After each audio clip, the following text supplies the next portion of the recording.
Buenos días con todos, gracias por la invitación. Bueno, en primer lugar, quisiera comentarles que voy a tratar de desarrollar este tema en principio desde la teoría del derecho, ¿no? Si bien enseño en la maestría constitucional de la Católica, dirijo una maestría constitucional en San Martín, pero en realidad mi origen está en la teoría y en la filosofía del derecho y la filosofía política. En ese sentido, entonces, vamos a poder justamente trabajar sobre algunas importantes concepciones de lo que es la Constitución, y a su vez también, como voy a hacer esto desde la teoría, decía, entonces evidentemente mi aporte va a ser descriptivo, ¿no? Porque de acuerdo a lo que estila, digamos, la teoría en su origen, pues esta está abocada al análisis, ¿no? A la descripción, a la evaluación o explicación de hechos, y no tiene otra pretensión adicional en todo caso, ¿no? Sin embargo, cuando avancemos con el desarrollo de esta presentación, pues vamos a encontrar algunas teorías, ¿no?, de la interpretación constitucional que tienen por nombre teorías, pero que de pronto no pueden aparecer más bien como propuestas de carácter normativo, prescriptivo, ¿no? Que inclusive pueden ser calificadas como ideología o doctrina, ¿no?, dentro de lo que es, digamos, la lógica de la teoría, ¿no? Entonces, en ese sentido, vamos a tener esta mañana, ¿no?, una primera aproximación a la temática, ¿no? Yo diría desde dos perspectivas, ¿no? Desde una perspectiva, podríamos decir, ontológica, de lo que implica, ¿no?, el describir modelos, ¿no?, de lo que es, ¿no?, la Constitución, o lo que de pronto, ¿no?, ha sido hace algunos años. Y luego vamos a pasar a una dimensión epistemológica, ¿no?, de conocimiento, porque finalmente hablar de interpretación implica también, ¿no?, conocer qué cosa puede ser, digamos, materia de interpretación específicamente, ¿no? Y a su vez también, ¿no?, cómo es que se puede ir desarrollando, llevando a cabo ese conocimiento, ¿no?, en todo caso. Luego, en la sesión que vamos a tener, digamos, el viernes, ¿no?, ya podríamos más bien entrar a evaluar perspectivas mucho más específicas, ¿no? Tanto aquellas que desarrollan una teoría de interpretación en sentido estricto, llamémoslo así, ¿no?, como puede ser el caso, por ejemplo, de la escuela realista genovesa, ¿no?, particularmente a través de un autor que es Riccardo Guastini, ¿no? Es un referente absoluto, ¿no?, cuando se trata de desarrollar el tema de interpretación, ¿no?, interpretación general, interpretación del derecho, la Constitución. Y luego vamos a abordar algo que de repente está un poco más en boga, ¿no?, que se refiere a estas concepciones normativas, ¿no?, de la Constitución, ¿no?, lo que llaman, vamos a ver después, un modelo axiológico de Constitución, y donde se destacan, ¿no?, algunos autores en particular, como es el caso del profesor ya fallecido Ronald Dworkin, ¿no?, de los Estados Unidos, y el caso del profesor Robert Alexy, que sí está vivo, ¿no?, y que es bastante conocido, por lo menos difundido aquí y en Latinoamérica, ¿no?, en general, ¿no? De hecho, quizás en otro momento haremos un comentario sobre esta fuerte incidencia que tiene este modelo constitucional en América Latina, pero bueno, esto es una cosa que ya puede de repente escapar, ¿no?, a los límites del curso, ¿no?, que tenemos, o las sesiones que tenemos en todo caso, ¿no? Porque es un tema también interesante para poder evaluar o discutir, ¿no? De hecho, por la naturaleza de esta presentación, pues bueno, se va a incidir un poco en el aspecto expositivo, ¿no? Sin embargo, igual por ahí se van a plantear algunas interrogantes, ¿no? Claro, ciertamente la teoría tiene que estar asociada a una práctica, ¿no?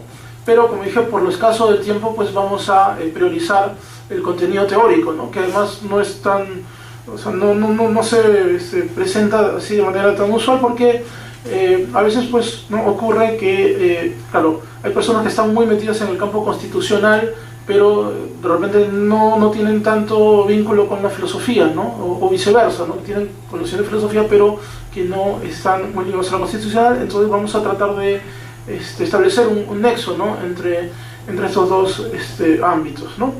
Yo había preparado algunas diapositivas, ¿no? Que podrían servir un poco para organizar la presentación, ¿no? A ver, creo que voy a parar para mayor comodidad. Vamos a comenzar, decía, ¿no? Trabajando sobre lo que implica, en primer lugar, el definir, ¿no? El concepto de constitución a partir de modelos, ¿no? Porque obviamente si vamos a comenzar por el tema, ¿no? De interpretación constitucional, entonces lógicamente que debemos de tener en claro qué significa la Constitución. De hecho también luego puede ser importante a su vez tener claro qué cosa significa interpretar, en todo caso. Y el punto es que cuando se habla de Constitución, de acuerdo, ¿no? A lo que se conoce generalmente, es factible plantear, ¿no? Digamos, el análisis de esta temática a partir de modelos, ¿no? Lo cual también va muy de la mano con la teoría, ¿no? En la medida que una teoría, pues, como se dice, sistematiza conocimiento, ¿no?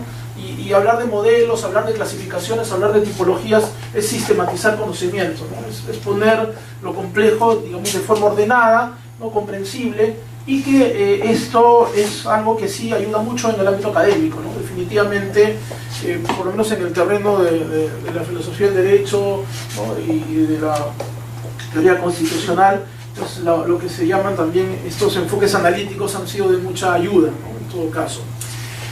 Así que tenemos entonces modelos y en principio vamos a identificar cuatro modelos, ¿no? Cuatro modelos de constitución. ¿Ok? Tenemos en primer lugar, yendo ya al grano, esto que se conoce como el modelo axiológico de la Constitución como orden, ¿no? Vamos a ver aquí en estos modelos que en principio, ¿no? Responden a dos conceptos, ¿no? O la Constitución es un orden o la Constitución es una norma, ¿de acuerdo? Y en ese sentido también va a ser posible, ¿no? Considerar, ¿no? En el caso, por ejemplo, de la Constitución como orden, tanto una dimensión normativa, ¿no? Axiológica, como también luego vamos a hablar de una concepción descriptiva, ¿no? Una dimensión descriptiva de la Constitución como orden. Luego vamos a poder ver también que lo mismo ocurre en el caso de la definición de la Constitución como norma, ¿no? Vale decir, vamos a hablar de un modelo, ¿no? De Constitución como orden en un sentido descriptivo, ¿no? Y luego también hay un modelo axiológico de la Constitución como norma, ¿no? Y ahí están entonces los cuatro modelos que estaba anotando al inicio, ¿no? O sea, cuatro modelos que se refieren específicamente, ¿no? A aquello que, digamos, aquello que significa, ¿no? la Constitución. El primer modelo que estamos aquí evaluando, considerando, es el modelo axiológico de la Constitución como orden, ¿no? Lo axiológico obviamente se asocia con el concepto axioma, valores, ¿no? Así que en este sentido estamos hablando de una perspectiva normativa, ¿no? Precisamente el autor que es digamos, la referencia obligada en esta propuesta, en esta perspectiva, es el jurista alemán Carl Schmitt, ¿no? Un importante teórico constitucional, teórico político alemán que justamente, ¿no? Va a plantearnos esta tesis, ¿no? Por un lado del derecho como orden concreto, ¿no? Y de la Constitución como una unidad política, ¿no? Una unidad política que en el contexto de Schmitt, que es básicamente el contexto de entreguerras, ¿no? O sea, el fin de la Primera Guerra y el inicio de la Segunda Guerra Mundial, ascenso del nacionalsocialismo, por ejemplo, ¿no? Claramente va a poder, ¿no? Considerar que la Constitución es el régimen político, ¿no? Y el régimen político es básicamente, ¿no? La unidad del pueblo alemán, ¿no? Tanto es así que me imagino que algunos de ustedes estarán al tanto, ¿no? Se dio una conocida polémica, un conocido debate sobre quién, ¿no?, debería ser el defensor de la Constitución, ¿no? Esta polémica se dio precisamente con su rival en ese momento, que era Hans Kelsen, ¿no? Hans Kelsen, que luego veremos, representa más bien la idea de Constitución como sistema, ¿no?, normativo, como norma, ¿no? Y entonces Kelsen a su vez también va a estar asociado, ¿no?, a creaciones de instituciones como el famoso Tribunal Constitucional, ¿no? Y entonces en esa polémica decía, mientras Kelsen, ¿no?, va a asumir la tesis que es el Tribunal Constitucional el que defiende, ¿no?, la Constitución, en cambio Schmitt obviamente va a asumir que el líder político en ese momento, el Führer, es el que defiende la Constitución. Por una razón muy sencilla, ¿no? Porque para Schmitt la Constitución es el orden político, ¿no? Es decir, el pueblo alemán. Y entonces, claro, si la Constitución no es una norma abstracta, sino la Constitución del pueblo alemán, ¿quién defiende, ¿no?, a la Constitución? ¿Ok? Esa es la lógica en este caso. Adicionalmente tiene un carácter, decimos, modelo axiológico, porque dentro de toda la perspectiva de Schmitt, evidentemente el pueblo alemán tenía un fin y un propósito, ¿correcto? Y en ese sentido entonces esto era lo esencial o lo fundamental, ¿no? La Constitución es entonces también, ¿no?, la manifestación y expresión de ese propósito, ¿no?, de este pueblo, ¿no?, de esta unidad política que era, bueno, Alemania en este contexto, ¿ok? Evidentemente esta concepción, digamos así, o modelo de constitución no es precisamente un modelo popular en estos tiempos, dado que, como se puede advertir, no es un modelo liberal, ¿no? De hecho, Schmitt siempre estuvo, ¿no?, digamos, cuestionando, criticando las ideologías liberales, ¿no?, que evidentemente le dan, ¿no?, al individuo el estatus supremo, ¿no?, la persona humana, ¿no?, el fin supremo, y aquí evidentemente lo relevante es la unidad política y el pueblo alemán, ¿no? Y por eso es que no puede ser calificado como una concepción liberal, sino todo lo contrario, ¿no?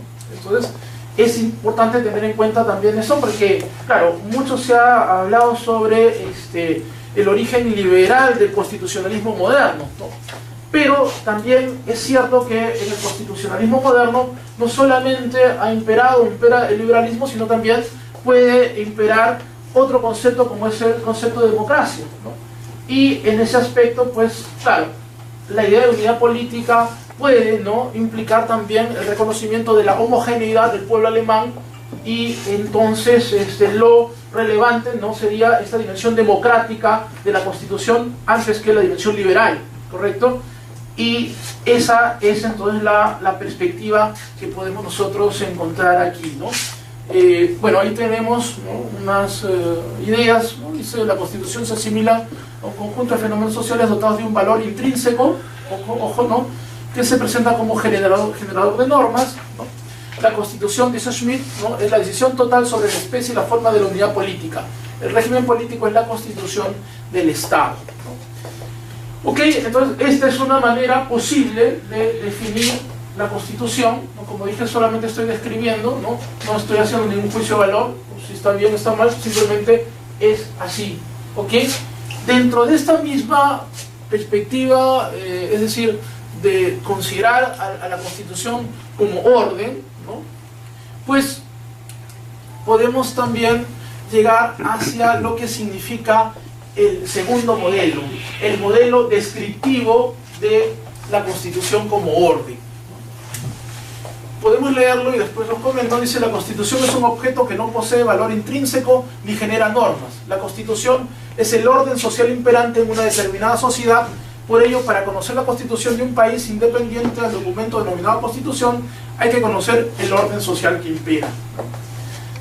A ver, pregunto, ¿no? ¿Les suena alguna concepción de derecho que podría estar detrás, ¿no?, de este modelo de Constitución, ¿no? ¿A alguien le suena alguna teoría, ¿no?, del derecho que puede ser afín a esta forma, ¿no?, de definir la Constitución como el orden social que impera?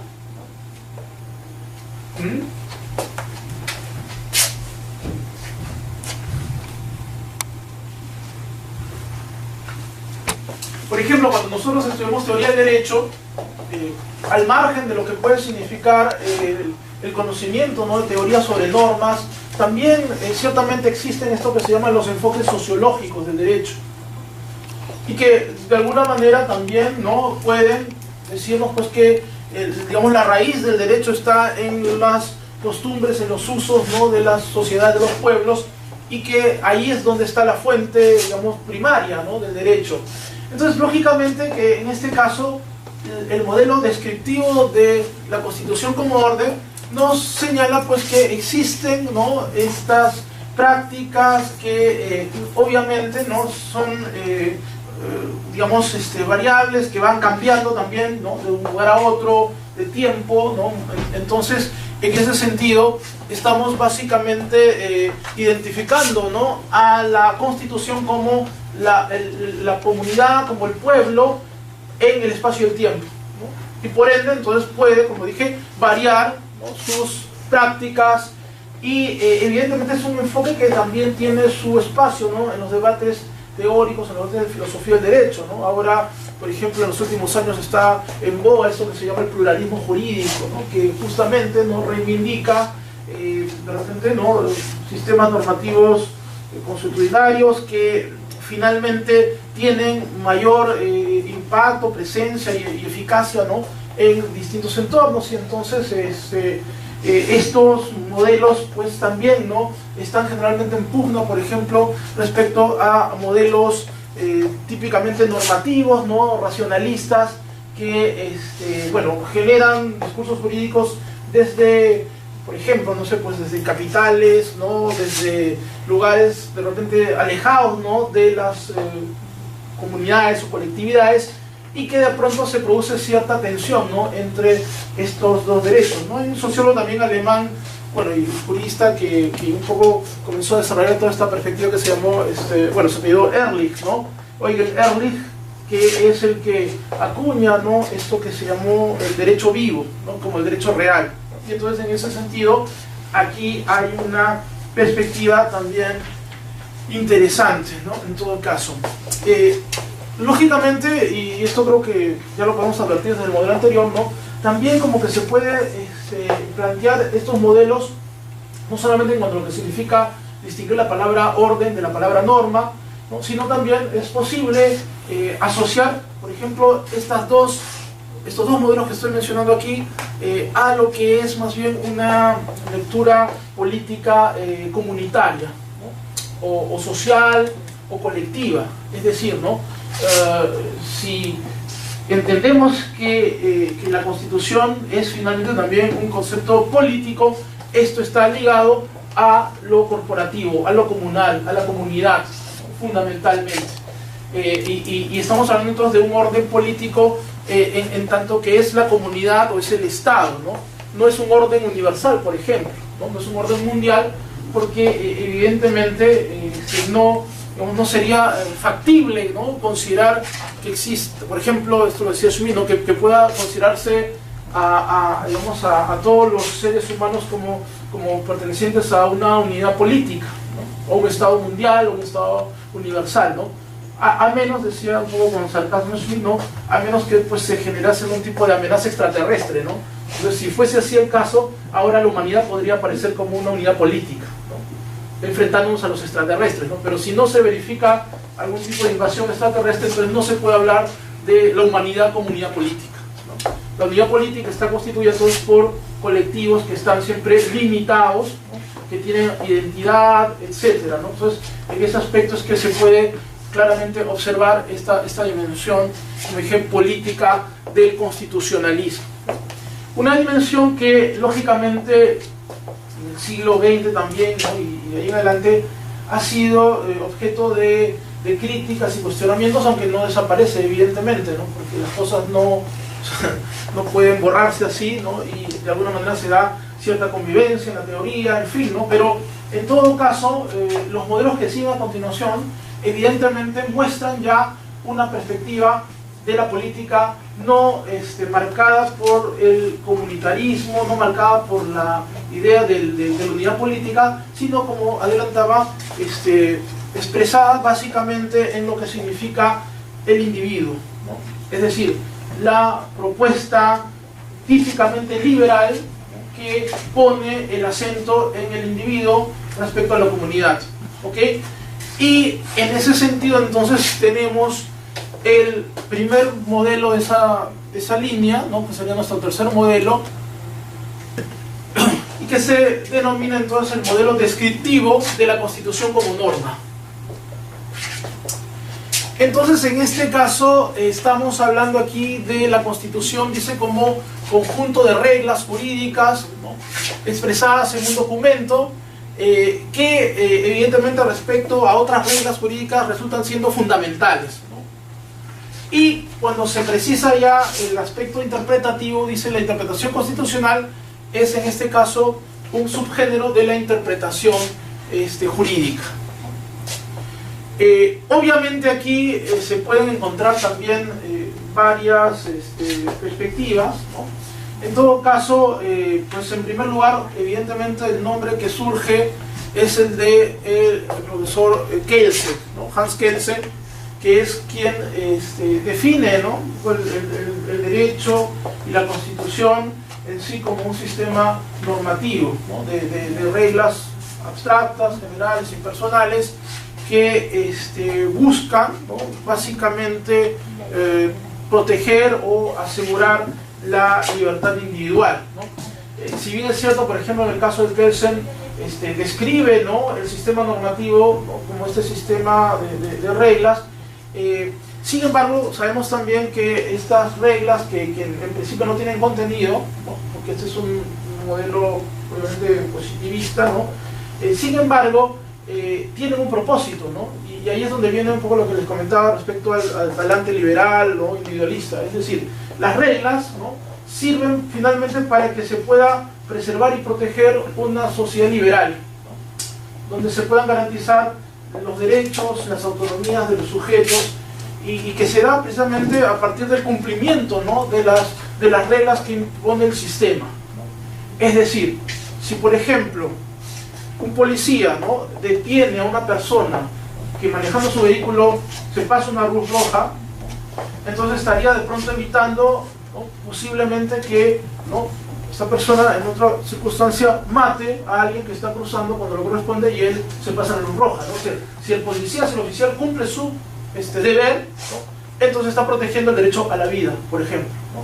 Si a otro funcionario cumple su función, ¿no?, si el alcalde, ¿no?, el legislador, etcétera, si cada uno de los funcionarios cumpliese lo que la regla manda, entonces estaría garantizando la autonomía, los derechos, ¿no?, individuales, etcétera, etcétera, ¿no? Entonces, el sistema no tiene contenido, pero sí son órdenes que se imparten a las autoridades, y las autoridades, al cumplir esas órdenes, están protegiendo lo que Kelsen quería, ¿no?, los derechos y las libertades individuales, básicamente, ¿no? Así que en ese aspecto se trata, ¿no?, de un modelo que evidentemente, como decía, está al servicio, ¿no?, está al servicio de las libertades, de los derechos, ¿no?, fundamentalmente, ¿no?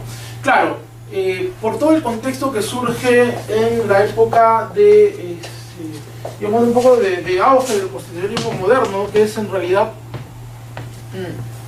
el periodo que corresponde a bueno, el fin, ¿no?, de la Primera y Segunda Guerra Mundial, sobre todo, y donde justamente, ¿no?, se podía también perfilar cierta tensión, ¿no?, entre modelos políticos, como decía, comunitarios y colectivistas, versus modelos políticos, ¿no?, individualistas, liberales.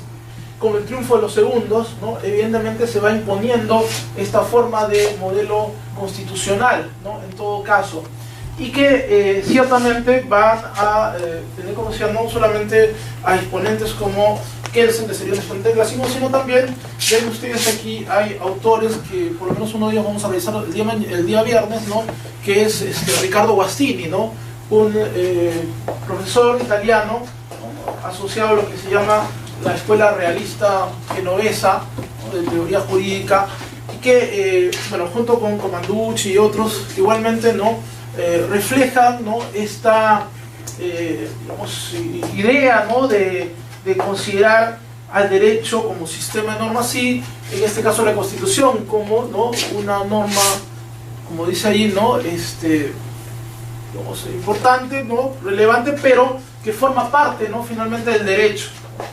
Y esto se va a entender más claramente cuando comente, ¿no?, el día viernes también algunos aspectos de las tesis sobre interpretación que propone Guastini, ¿no?, sobre todo esta famosa distinción entre disposiciones y normas, que es la esencia, ¿no?, de la escuela realista genovesa y que es igualmente importante, ¿no?, en la discusión contemporánea, ¿de acuerdo? Entonces tenemos finalmente, ¿no?, el cuarto modelo, que es de pronto el modelo que está más en boga en estos momentos, decía, sobre todo en nuestro país. Se llama el modelo axiológico de la Constitución como norma, concebido como norma, y responde, ¿no?, básicamente a lo que implica, ¿no?, asumir que la Constitución en realidad, ¿no?, está basada, sustentada, ¿no?, en una serie de principios y preceptos de orden moral, ¿no?, por lo tanto son también imperativos, y esta es un poco la lógica, ¿no?, que se va encontrando en autores como Dworkin, Alexis, etcétera, ¿no? Es decir, todos aquellos que identifican a la Constitución como moral, ¿no?, de los derechos individuales, ¿no?, aquellos que consideran que la Constitución está sustentada en los derechos fundamentales y que evidentemente son estos derechos fundamentales los que deben de guiar, ¿no?, cualquier tipo de acción, ¿no?, conducta o comportamiento, ¿no? Es decir, la propia ley está sometida, ¿no?, a estos valores morales, y entonces evidentemente no se pueden crear leyes que contravengan estos valores morales o estos principios morales, ¿no? Esto es generalmente lo que se denomina ahora neoconstitucionalismo, ¿no?, o teoría constitucional contemporánea, o teoría entre comillas también, porque como estamos observando aquí, pues se le está asignando, ¿no?, un valor en sí intrínseco a la Constitución, y esto es lo que, ¿no?, afirma principios como el de la supremacía constitucional, ¿no? Podemos leerlo, dice: la Constitución significa un conjunto de reglas jurídicas positivas que respecto a otros son fundamentales, con la condición de que poseen determinados contenidos a los que se le atribuye un valor. La Constitución es un valor en sí mismo, y se sitúa obviamente, ¿no?, en la jerarquía de las fuentes. Ahí está lo de la supremacía constitucional. Tienen, dice, una conexión especial con la democracia. Bueno, vamos a ver eso después, ¿no? Funciona como puente entre el derecho y la moral, ¿no?, y su aplicación no puede hacerse por el típico método subsuntivo, sino apelando a mecanismos, procedimientos como el de la famosa ponderación entre principios, ¿no?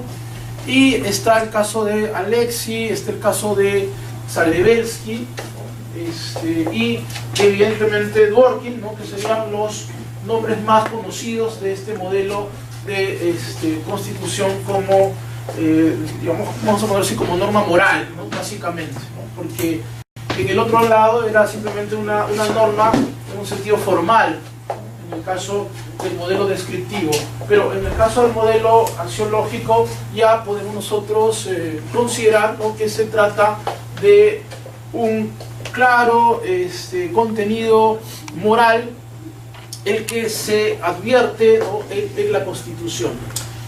Entonces, de acuerdo a estos cuatro modelos, ¿no?, haciendo un breve resumen, tenemos entonces en primer lugar los modelos que asumen, ¿no?, el concepto de orden como esencial en toda Constitución, y que tienen a su vez, decía, ¿no?, una raíz democrática, comunitaria, ¿no?, colectiva, frente a los modelos que describen a la Constitución como una norma, que definen, mejor dicho, a la Constitución como una norma, y que a su vez tiene también claros compromisos con el individualismo, es decir, con el liberalismo, ¿no?, contemporáneo.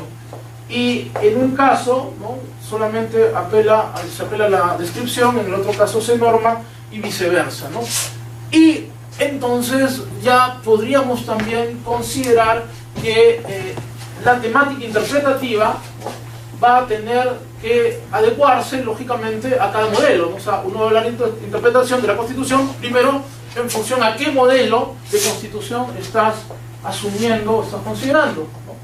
Porque evidentemente, ¿no?, la respuesta que puede dar, no sé, pues un schmittiano, ¿no?, va a ser distinta a la que puede dar un neoconstitucionalista, por ejemplo, ¿no? O una persona, ¿no?, que interpreta, ¿no?, finalmente la Constitución y que adopta tal o cual modelo de Constitución, y entonces, ¿no?, si lo hace desde una perspectiva sociológica, etcétera, ¿no? Esto creo que me parecía esencial y fundamental para poder comenzar con toda esta temática, dado que en principio, ¿no?, decían, ese es un seminario, sesiones sobre teorías de la interpretación constitucional, ¿no? Así que en primer lugar tenemos que entender, tenemos que tener claro cuáles son los modelos que definen a la Constitución, cómo se entiende la Constitución, y luego también es necesario remitirnos más adelante hacia lo que puede significar también el concepto de interpretar, ¿no?, de interpretación, ¿no? O sea, qué cosa es lo que se va a interpretar, ¿no? Evidentemente también cómo se podría dar la interpretación. Antes de continuar, por favor, ¿alguna pregunta hasta aquí? O comentarios en todo caso. ¿Está claro?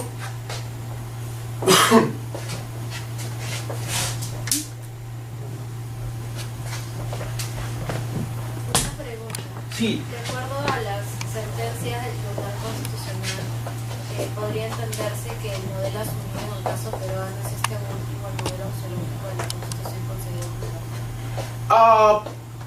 Aparentemente hay cierta tendencia, lógicamente todo depende también de cómo van cambiando los magistrados y los asesores, por un lado, ¿no?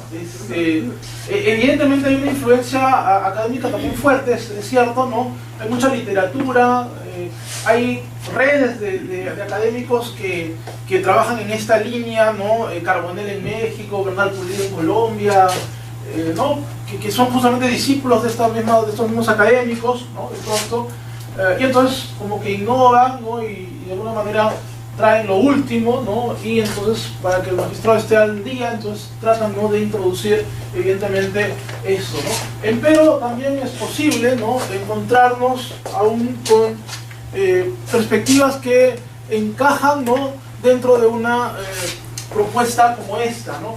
De hecho, si hablamos de teoría del derecho, este modelo descriptivo de la Constitución como norma es en verdad, ¿no?, una representación de la concepción positivista del derecho, ¿no?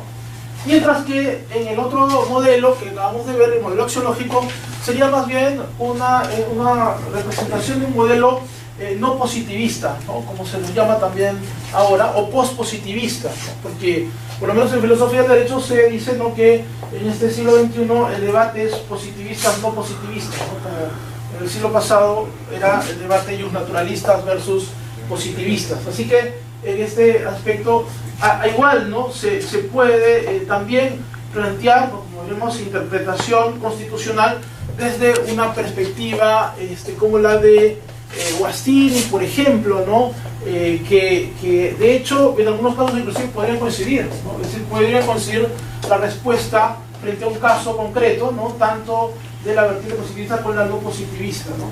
Sin embargo, digamos, sí tienen discrepancias importantes o relevantes, sobre todo por lo que puede ser, por ejemplo, el hecho de incorporar la idea de la moral en la Constitución, ¿no?, que es un problema, por lo menos, de discusión amplia, ¿no?, en la teoría. ¿Por qué? Porque, por ejemplo, cuando surge, ¿no?, la concepción científica del derecho y positivismo, se entiende, ¿no?, que la ciencia versa sobre hechos, no sobre valores. O sea, los valores en ese sentido son siempre subjetivos, ¿no? El valor vale para el sujeto, ¿no? Para ti puede valer esto, pero para mí vale esto, ¿ok? Y cuando uno, por ejemplo, comienza a evaluar, ¿no?, el concepto de moral, se topa con algunas definiciones. Por ejemplo, tenemos lo que se llama la moral crítica. También tenemos la moral social o la moral positiva. La moral social o positiva, por ejemplo, podría ser lo que encaja dentro de este esquema mostrado como número 2, ¿no?, descriptivo como orden, ¿no? ¿No? Las ideas de las personas pueden cambiar de la sociedad, ¿no? O sea, la sociedad de repente en un momento dado, ¿no?, asume cierta lectura sobre, no sé, pues la familia, ¿no?, y aparentemente toma otra lectura en otros tiempos, ¿no? Entonces la moral social, ¿no?, también llamada moral positiva, básicamente responde, ¿no?, a las creencias de una colectividad en un momento determinado. Sin embargo, eso también es relativo, ¿no?, porque de hecho, digamos, yo, una persona de más de 40 años, ¿no?, tengo una concepción moral distinta pues a la de un chico, no sé, pues un alumno mío de 18 años o 20 años, ¿no?, evidentemente, ¿no? Entonces, pero yo soy ciudadano, él también es ciudadano, ¿no? Entonces, ¿cuál es la moral social, ¿no? Si yo, por ejemplo, puedo tener serias críticas respecto a la unión de personas del mismo sexo, ¿no?, y este chico de la católica seguramente está a favor, ¿no?, pero todos somos ciudadanos, ¿no? Entonces, ¿cuál es la moral social, ¿no? ¿Quién representa la moral social, ¿no? Entonces, ahí hay un problema, ¿no? La otra definición de moral es lo que se llama la moral crítica, ¿no?, que es básicamente la concepción que tiene cada sujeto privado, ¿no? Y evidentemente ahí también hay problemas, porque pueden haber, ¿no?, distintas morales críticas, ¿no? Entonces los autores positivistas contemporáneos, digo, ¿no?, pues van a asumir que al haber tantas discrepancias respecto a lo que es la moral, ¿no?, y si me está usted diciendo que ahora la Constitución es la moral, entonces evidentemente podemos caer, ¿no?, en subjetividades, en bueno, podríamos ser hasta arbitrariedades, ¿no?, cuando se interpreta, digamos, la Constitución en este sentido, o el derecho en este sentido, ¿no?, asumiendo que estamos pues simplemente, ¿no?, actuando en función a lo que es, ¿no?, el reconocimiento de la moral. Entonces, en este aspecto veremos también luego que autores como Guastini, ¿no?, que es el caso que vamos a tomar en consideración, tiene pues una serie de dudas, ¿no?, y es muy escéptico, ¿no?, respecto a que se pueda incorporar contenido moral, ¿no?, valores o un contenido material, como se dice, en la Constitución o en el derecho, ¿no?, porque se estaría justamente cayendo, ¿no?, en esta situación, ¿no?, cuando mejor sería simplemente de repente, ¿no?, tomar a la Constitución o tomar el derecho pues solamente como lo que son aparentemente, ¿no?, textos, ¿no?, de lenguaje que tienen significados, ¿no?, y entonces uno le tiene que atribuir el significado del texto, ¿no?, para que complicarnos, ¿no?, la vida y derivar pues hacia lo que por ejemplo en el campo judicial se llama activismo judicial, ¿no?, es decir, que interpretando el derecho, ¿no?, según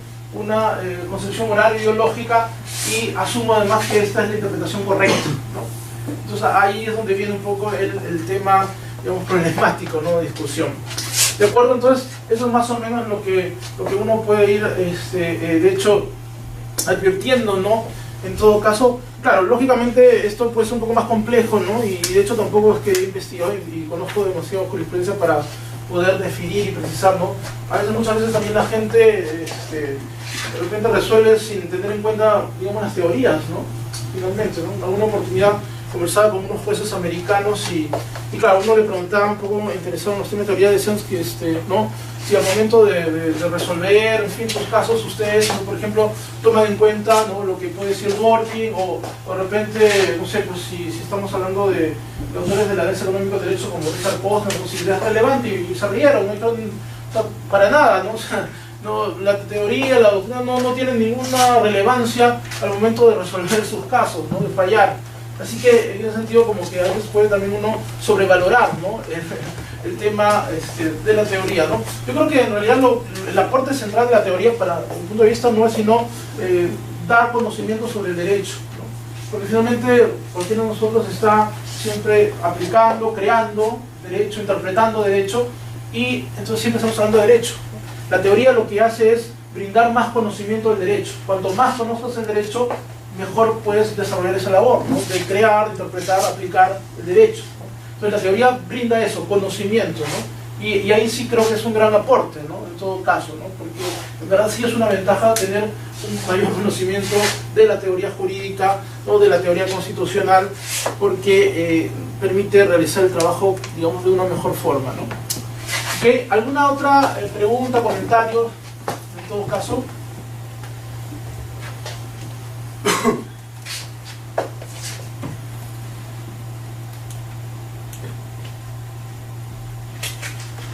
Bueno, ahí teníamos unas interrogantes, ¿no? Antes de continuar con el siguiente punto, que de hecho pueden también, digamos, ayudarnos, ¿no? En el trabajo que estamos haciendo ahora. La primera pregunta dice, ¿es posible determinar cuál sería la interpretación correcta de la Constitución? ¿No? Lógicamente a partir de los modelos, ¿no? Por ejemplo, la pregunta número 2 también es interesante porque nos puede conectar, ¿no? Hacia un tema que vamos a ir viendo en la segunda parte de la presentación de ahora, ¿no? Y la tercera pregunta sí pueden estar también, ¿no? Bueno, creo que pueden ser susceptibles de algún tipo de respuesta. ¿Cómo evalúan los modelos axiológicos y descriptivos, ¿no? De la Constitución como norma, ¿no? De repente podríamos escuchar algunos comentarios respecto a la primera interrogante, ¿no? Algunas respuestas sobre esta primera pregunta y también quizás algo sobre la tercera, ¿no? Dejando la segunda para más adelante, ¿no? Porque se refiere también a algunos aspectos que voy a ir comentando, por cierto, y que están ligados a la otra dimensión de la presentación, ¿no? Que decía que tenía que ver más con aspectos epistemológicos, ¿no? De cuál es el objeto de interpretación, ¿no?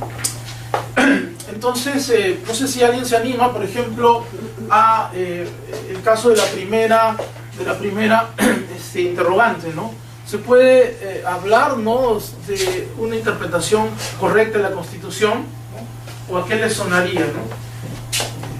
Bueno, según Durkheim, sí, ¿no? Ya. Sí habría una interpretación correcta. Ya, ok, que sería entonces una exponente del modelo cuarto, ¿no? Del modelo axiológico, ¿no? De la Constitución como norma.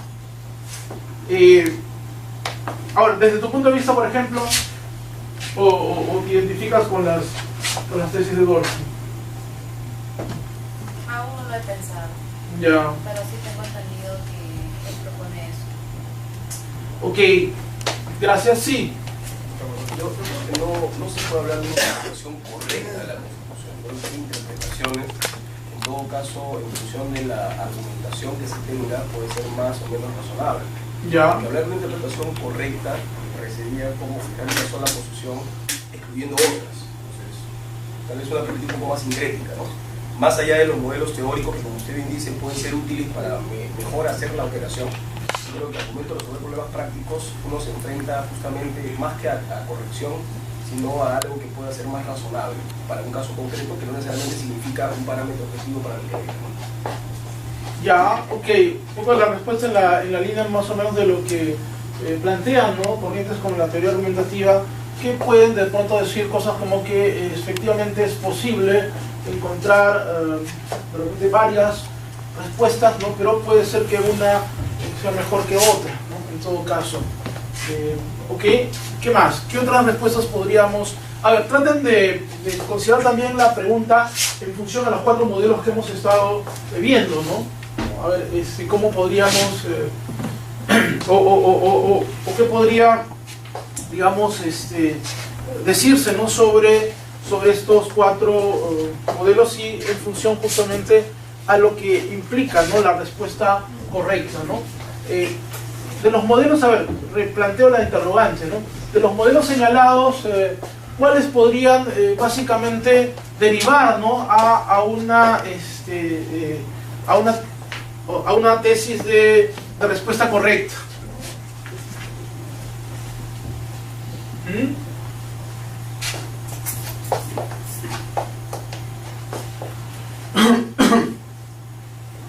Por ejemplo, si lo planteamos en términos, decía, hay unos modelos que son descriptivos y hay otros modelos que son normativos, ¿no? Pues, ¿cuáles serían los modelos que por ejemplo, terminarían con una tesis de respuesta correcta. ¿Ah? Correcto, ¿no? Obvio, los modelos normativos tendrían que terminar con la tesis de una respuesta correcta, ¿no? Porque es la que sigue, ¿no?, el sentido y el propósito, ¿no?, en todo caso. En cambio, en los modelos descriptivos, pues obviamente no se plantea esa posibilidad, ¿no?, ya que solamente su tarea está en evaluar, describir, analizar, ¿no?, pero no definir, ¿no?, lo que tendría que ser la verdad o la respuesta correcta, ¿no? O sea, de alguna manera son también modelos escépticos, ¿no?, respecto a la idea o la posibilidad de la verdad, ¿no?, o de llegar al conocimiento final, ¿no?, de lo que podría significar, ¿no?, todo esto. Esto es interesante también precisamente por lo que comentaba, ¿no?, sobre esta, digamos así, rivalidad que ahora se puede apreciar por lo menos en el terreno teórico, ¿no?, entre las propuestas descriptivas, ¿no?, y las propuestas normativas, ¿no?, entre lo que es, como decía al inicio, propiamente teoría y lo que puede ser más bien ideología o dogmática, o que estaría en el otro lado, ¿correcto? Así que esto se podría responder en principio, ¿no?, a partir de los modelos que se han expuesto, ¿no? Por ejemplo, en el caso del modelo normativo de la Constitución como orden, ¿no?, pues evidentemente la respuesta correcta tendría que ser aquella que pues no sirve para asegurar, ¿no?, la existencia y vida de la unidad política de la comunidad. Claro, evidentemente el problema con este modelo, algunos dirían ahora, es que las sociedades son demasiado heterogéneas, ¿no?, y que entonces no se podría fácilmente, ¿no?, advertir la idea de unidad política. Claro, como les mencionaba, el contexto en el que parte Schmitt es el contexto de Alemania, ¿no?, de la entreguerra, y evidentemente todavía ahí sí puede hablarse de una homogeneidad, ¿no?, cultural, étnica, etcétera, bueno, étnica, pero cultural fundamentalmente, y entonces eso podría, ¿no?, digamos, facilitar las cosas, ¿no? Aunque puede ser también más discutible, ¿no?, en la medida que esto parte también de lo que Schmitt decía como lo que era la esencia de lo político, ¿no?, y la esencia de lo político se da en función a la distinción entre amigos y enemigos, ¿no? Que uno reconoce, ¿no?, su identidad a partir, ¿no?, de la distinción, ¿no?, respecto a otros grupos, ¿no?, que pueden ser inclusive grupos afines a uno en cuanto a simpatía, en fin, pero que políticamente, públicamente se muestran antagónicos hacia nosotros, ¿no?, con lo cual ya nos están identificando como distintos a ellos, ¿no? Yo puedo pensar que soy de ellos, pero ellos me rechazan, y entonces esa es la realidad, ¿no? Esa es la realidad de lo político, y esto entonces implica, ¿no?, que puede manifestarse conceptos de unidad política aún en estos tiempos de pluralismo, ¿no?, de diversidad cultural, ¿no?, de multiculturalismo, como les gusta decir a los teóricos, ¿no? Ok, entonces esto definitivamente es importante, es interesante, justamente porque de hecho, ¿no?, como decía, si vamos a hablar de interpretación, entonces, esto por experiencia, a veces cuando uno impartía este tipo de cursos o seminarios, como que, bueno, sobre todo en algunos contextos, ¿no?, donde como que uno, el docente, el estudiante, ¿no?, la persona que está en el auditorio, esperaba, ¿no?, que el docente, el académico, el profesor les diga, ¿no?, cómo tienen que interpretar para llegar a la respuesta correcta, ¿no? O sea, como que asumen, ¿no?, que, o sea, este conocimiento les va a servir para que ustedes lleguen a la respuesta correcta, a la verdad, ¿no?, en el caso, y esa es la obligación, digamos, del profesor, ¿no?, enseñarle, ¿no?, a quien sea, ¿no?, inclusive en el caso cuando yo trabajo con magistrados, ¿no?, en interpretación de derechos generales, ¿no?, entonces un poco que espera eso, ¿no? Y en cambio, lo que decía, la teoría simplemente ofrece una descripción de lo que es el fenómeno interpretativo, ¿no?, y nada más que eso, ¿no? Porque un teórico no le puede decir a un juez, oye, tú tienes que interpretar así la ley, ¿no?, o a cualquier otro funcionario o autoridad, que evidentemente por ser autoridad tiene, ¿no?, la competencia, se tiene la capacidad también para poder hacer, ¿no?, esta interpretación, ¿no?, del derecho, de la Constitución, de la ley, lo que fuere, ¿no? Así que a veces un poco que ciertos auditorios se sentían no estafados, pero en todo caso no tan satisfechos, porque decían, bueno, pero estoy perdiendo mi tiempo, ¿no? Acá me vienen a plantear modelos, esquemas, tipologías, ¿no? Y para qué, ¿no?, ¿qué gano con eso? cuando yo quiero, ¿no?, que me faciliten mi trabajo, ¿no?, o que me ayuden, ¿no?, a mejorar en mi trabajo, ¿no? Claro, el asunto es que no son de repente muy conscientes que en verdad, si conocen esas tipologías, esos modelos, sí pueden mejorar su trabajo, ¿no?, porque en verdad están conociendo mejor lo que es la ley, el derecho, la constitución, ¿no?, cualquiera de esos términos, y de eso básicamente se trata, ¿no? Entonces, eso es lo que plantea, lo que ofrece una teoría, ¿no? Claro, en ese sentido como que ya estamos un poco yendo también a la pregunta 3, ¿no?, la evaluación de los modelos axiológicos y descriptivos de la Constitución como norma, ¿no?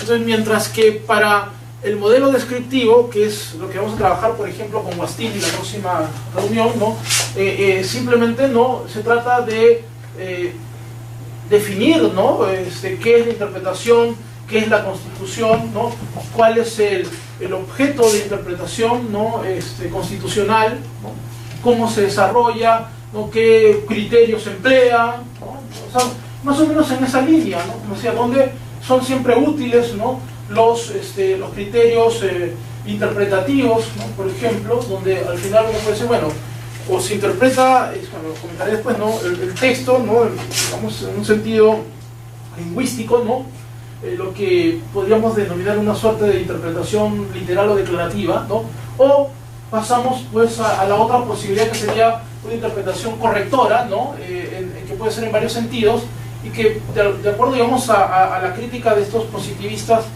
siempre implicaría ya una creación de algo distinto, ¿no? O sea, que estarían finalmente actuando el intérprete como creador, que no es un poco la idea, ¿no?, bajo un esquema positivista, porque es, digamos, el legislador, la autoridad la que crea, digamos, la norma, ¿no?, y uno lo interpreta, ¿no?, pero no es que al interpretar estás creando, ¿no?, una nueva norma, ¿no?, en todo caso. Entonces, por ahí un poco que van, ¿no?, las discrepancias. Evidentemente, en el modelo axiológico de la Constitución como norma, ¿no?, es allí donde encontramos, justamente comentaban nuestras compañeras, las ideas de Dworkin, ¿no?, de Alexi fundamentalmente, que identifican, ¿no?, claro, nos dicen el derecho es una práctica social, ¿no?, Dworkin nos habla de la famosa lectura moral que se debe hacer de la Constitución y tal, ¿no?, pero como dije, esto está sujeto pues a múltiples cuestionamientos y críticas en todo caso, y en ese sentido, ¿no?, autores positivistas como Guastini, ¿no?, en América Latina, por ejemplo, el caso de un brasileño muy interesante, Humberto Ávila, ¿no?, quienes exponen, ¿no?, serios argumentos contra estas concepciones moralizantes, digamos, del derecho a la Constitución, ¿no?, esta tendencia a moralizar la Constitución, y que de repente puede tener buena intención, pero al final, ¿no?, el resultado puede ser más problemático. Dejamos la pregunta 2 para luego, más adelante, y vamos, antes que nos vaya ganando el tiempo, vamos avanzando hacia el segundo tema que quería plantearles ahora, ¿no? Luego de abordar esto que sería una descripción de los modelos, como decía, una dimensión del ser, ontológica, ahora vamos hacia el ámbito del conocimiento. Y esto es importante, ¿no?, porque, claro, cuando hablamos de interpretación, ¿de qué estamos hablando, ¿no? ¿Cuál es el objeto, ¿no?, cuál es el objeto susceptible, ¿no?, de interpretar, ¿no?, interpretación? A ver, si yo les pregunto así de frente, ¿no?, ¿cuál sería el objeto, ¿no?, interpretación? Pensemos en principio en el derecho, ¿no? Todavía no vayamos a la Constitución, sino en el derecho, ¿no? ¿Y qué cosa es lo que se interpreta en el derecho? A ver, ¿algún voluntario, voluntaria? ¿Qué cosa se puede interpretar? ¿Cuál puede ser el objeto de interpretación? Las normas que pueden ser también. Bueno, ok, a ver, quedamos primero con lo inicial, dijiste normas, ¿no? Entonces, estamos hablando ahí de una dimensión lingüística, ¿no?, básicamente, porque se trata simplemente, ¿no?, de estructuras de lenguaje.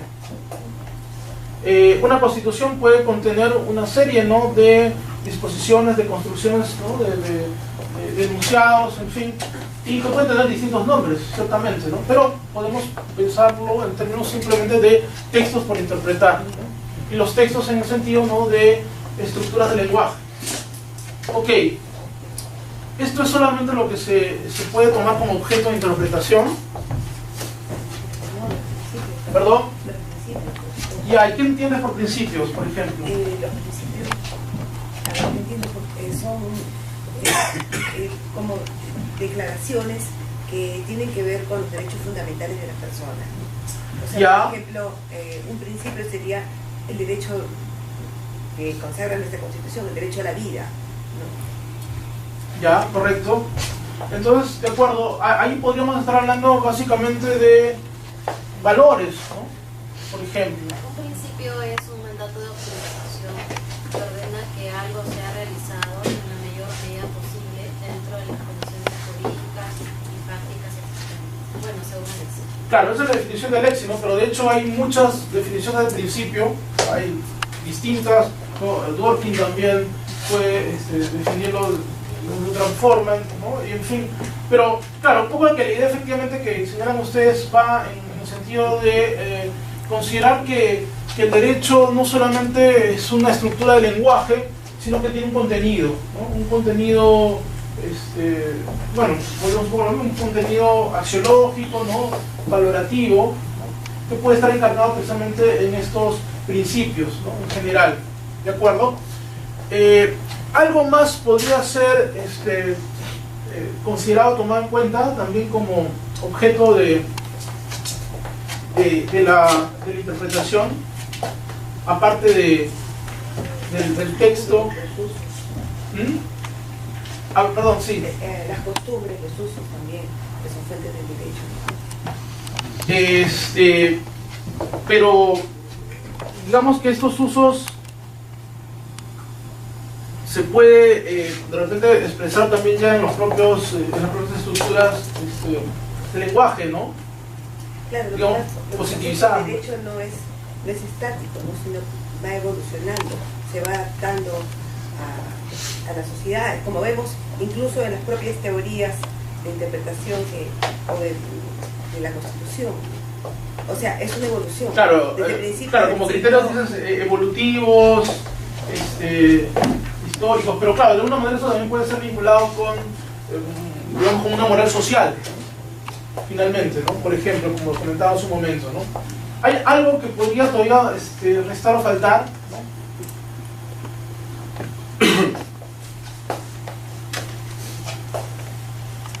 Algo que de repente también tiene relevancia, digamos, sobre todo en el terreno constitucional, ¿no? Bueno, en el contexto de los procesos de inconstitucionalidad se pueden dar sentencias interpretativas y ahí es muy importante la decisión de inconstitucionalidad. Ya, pero todavía estamos hablando, digamos, de cuál es el objeto, ¿no? Entonces, el objeto puede ser el texto, el objeto puede ser el valor, ¿no? El principio, y el elemento que estaría restando sería el concepto de intencionalidad, ¿no? La intención del autor. ¿Ok? Entonces, en general, ¿no? Cuando vamos a hablar de interpretación, tenemos que asumir, ¿no? En principio que existe un objeto, ¿no? Objeto de interpretación. Y ahí tenemos al final las referencias a las tres concepciones de interpretación que van a poder, ¿no?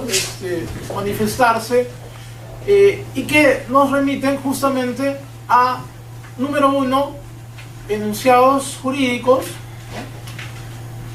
¿no? Luego la intención o la voluntad del autor y finalmente los principios o los valores incorporados a las normas. Ok, un punto también importante es el siguiente, ¿no?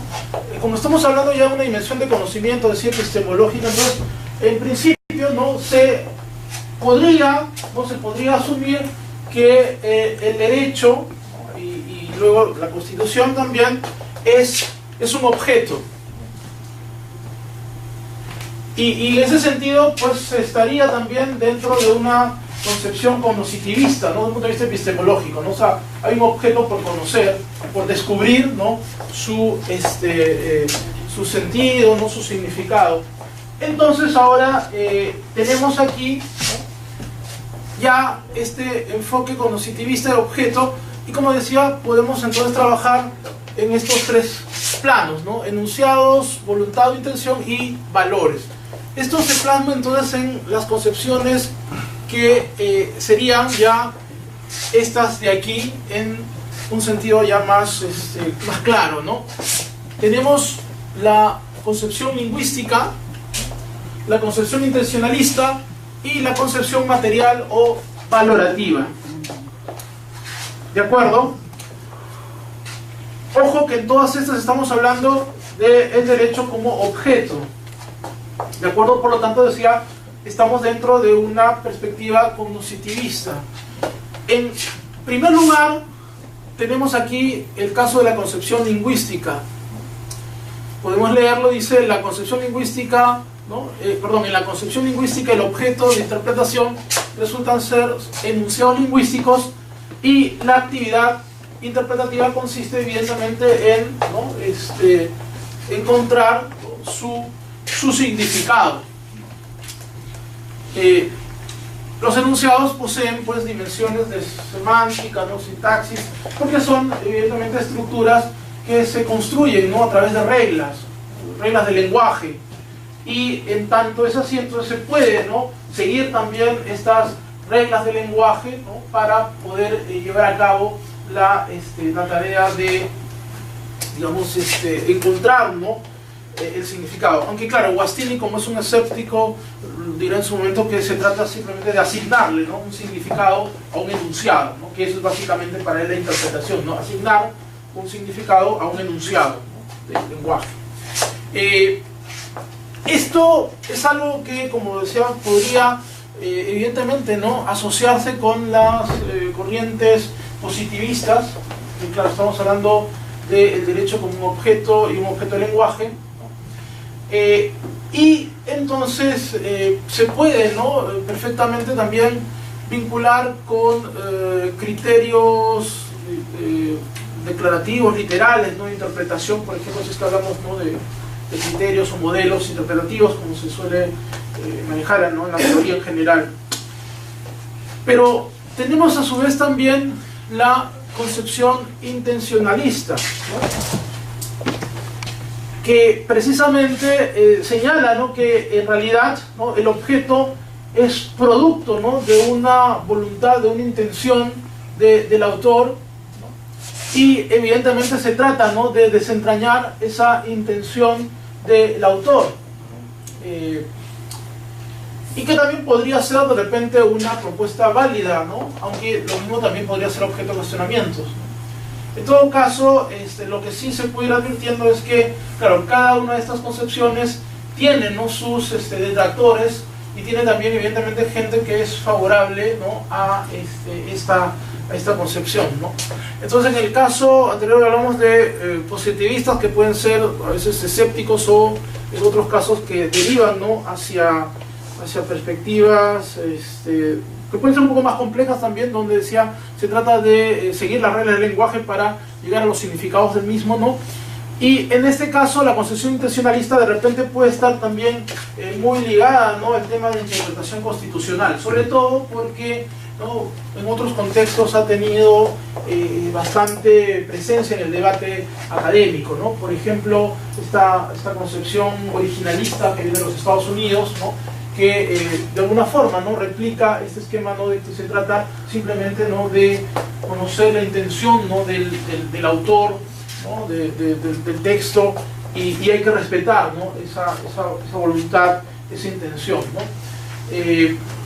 Pues bueno, claro, de repente sí, en el momento inicial, cuando se establece la Constitución, había, ¿no? algunos acuerdos, pero también se daban debates, por cierto, ¿no? Y habían, o sea, en el caso norteamericano, los federalistas y los antifederalistas, por ejemplo, ¿no? que tenían, digamos, propuestas distintas respecto a este proyecto, ¿no? de Estado, de República, en todo caso.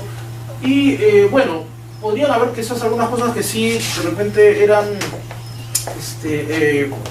digamos, compartidas por todos, ¿no?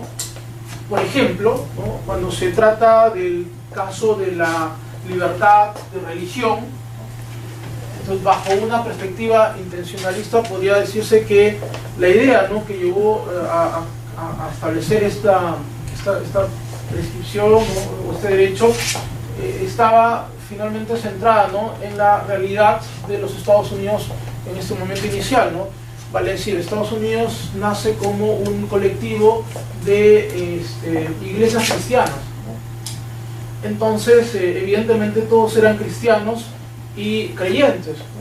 Entonces la libertad de religión implicaba, ¿no?, permitir que una persona pudiese pertenecer, no sé, pues a la iglesia adventista, ¿no?, el otro a la iglesia católica, ¿no?, el otro a la iglesia luterana, ¿no?, etcétera. Entonces se requería, ¿no?, que alguien perteneciese a una iglesia, y en ese sentido entonces la libertad de religión asumía en primer lugar que es importante para un ciudadano americano que pertenezca a una iglesia, que la religión es valiosa per se, ¿no?, y el cristianismo en sí, ¿no?, que la religión del cristianismo, y que evidentemente como había una pluralidad de iglesias, entonces uno podía elegir, ¿no?, y decir, bueno, yo quiero ir a esta iglesia, yo quiero ir a esta otra, pero como dije, todas eran cristianas, ¿no? Ahora, saliéndonos de esa digamos, interpretación intencionalista, más adelante la Corte Suprema puede decirnos que, ¿no?, de lo que se trata básicamente es que una persona, si quiere, ¿no?, pertenece a una iglesia, o si no quiere, no pertenece a una iglesia, ¿no? O sea, si quiere creer, cree, si no, no. Entonces, mientras que para los originalistas, ¿no?, la intención está dada en que se mantenga, ¿no?, la fe cristiana, básicamente. En cambio, para intérpretes posteriores van a decir que la libertad de religión es una elección personal, ¿no? Incluso en Estados Unidos pues van a surgir hasta iglesias satánicas, ¿no?, porque al final no puede creer cualquier cosa, hace su culto de lo que sea, ¿no? Star Wars, o sea, cualquier cosa pueden ser susceptibles de culto, ¿no? Y dentro de lo que implica, ¿no?, dicen la autonomía, la libertad del individuo, ¿no? ¿Ok? Entonces ya estamos hablando entonces de una perspectiva distinta, ¿no?, en todo caso. Pero, claro, algunos van a decir, bueno, se trata simplemente de actualizar esa intención inicial, ¿no? Otros van a decir, bueno, tampoco se puede identificar una intención, ¿no? Inclusive cuando se buscan los debates, en fin, ¿no?, de hecho van a haber posturas discrepantes, ¿no? Al final gana la mayoría, ¿no?, pero eso no implica necesariamente que, ¿no?, estén todos de acuerdo, ¿no?, básicamente. ¿Ok? Finalmente encontramos la concepción material. La concepción material, que es un poco lo que estamos conversando en cierto sentido, ¿no?, respecto al modelo axiológico de la Constitución como norma. Es decir, este modelo o esta concepción material básicamente identifica, ¿no?, al derecho con los valores, es decir, con lo que sería la moral de los derechos individuales, que a su vez están ligados a la justicia. Por lo tanto, como dice ahí, el intérprete se convierte pues en un sumo sacerdote, ¿no?, de la Constitución, de la justicia, de la ley, y de acuerdo también a lo que ya sabemos, el problema es que podría derivar, ¿no?, hacia lo que se denomina, ¿no?, una respuesta correcta, ¿no?, por el carácter normativo, ¿no?, que acompaña a estos modelos, ¿no? Y podríamos también volver hacia lo que comentaba previamente, ¿no?, es decir, que si el derecho se moraliza o se rematerializa, entonces, ¿cómo podemos nosotros identificar al derecho, ¿no? Porque finalmente, si tú dices que para identificar al derecho o para identificar a la Constitución requieres, ¿no?, de preceptos morales, entonces ahí viene el tema, ¿no?, de subjetividad, ¿no? Al final, ¿no?, podría ser que la identificación del derecho descanse, ¿no?, en una cuestión de creencia moral, que pueden ser muy distintas, y como consecuencia de ello también se llega, ¿no?, hacia un tema que también siempre va a ser importante, lo que siempre va a ser importante en el desarrollo del derecho moderno, como es el tema de la seguridad jurídica. Y de esta forma entonces estaría, ¿no?, ante un peligro en ese sentido, ¿no? Esta, la sustancia última de las normas en su carácter axiológico, ¿no? El derecho es un sistema de valores, la esencia de lo jurídico se encuentra más allá de las palabras o voluntades, ¿no? El juez es sacerdote de la justicia, ¿no? Es esta la forma de pensar que subyace en el neoconstitucionalismo contemporáneo. O sea que claramente no se identifica el neoconstitucionalismo como una perspectiva que apuesta, ¿no?, por esta idea o esta concepción, ¿no?, de el derecho como moral, como valores que van más allá pues de las reglas. Las reglas tienen que adecuarse, ¿no?, a los valores que digamos, el intérprete, ¿no?, del derecho, ¿no?, la Constitución, ¿no?, realiza, y definitivamente entonces también podemos nosotros encontrar algunos otros problemas que seguramente después se comentarán. En conclusión, para cerrar esta parte, entonces decimos, si hablamos, ¿no?, de conocer el derecho, la Constitución, entonces estamos concretamente refiriéndonos a conocer un objeto, ¿no? ¿Y de qué se trata ese objeto? Pues ese objeto se trata o bien, ¿no?, de ser un texto de lenguaje, o bien de expresar una intención, o finalmente de reflejar valores, ¿no? Y ahí están entonces las concepciones materiales, las concepciones intencionalistas y las concepciones lingüísticas. Pero esto dentro de lo que implica, como dije, ¿no?, el llegar a identificar, ¿no?, a encontrar lo que podría ser luego, ¿no?, la interpretación correcta, ¿no?, o la verdadera interpretación dentro de lo que pueda ser un caso, un problema, ¿no?, que tengamos que enfrentar en algún momento, ¿no? ¿Alguna pregunta, duda, comentario, por favor, respecto a estas tres concepciones? Sí. Yo quisiera hacer una consulta respecto a la interpretación lingüística. ¿Se podría decir que esta es una interpretación literal del texto constitucional? Sí, se puede utilizar efectivamente este término, ¿no?, de interpretación literal, ¿no? Justo acá tengo un texto del 2014, o sea, recién acaba de llegar, se llama Interpretación literal y significado convencional, ¿no?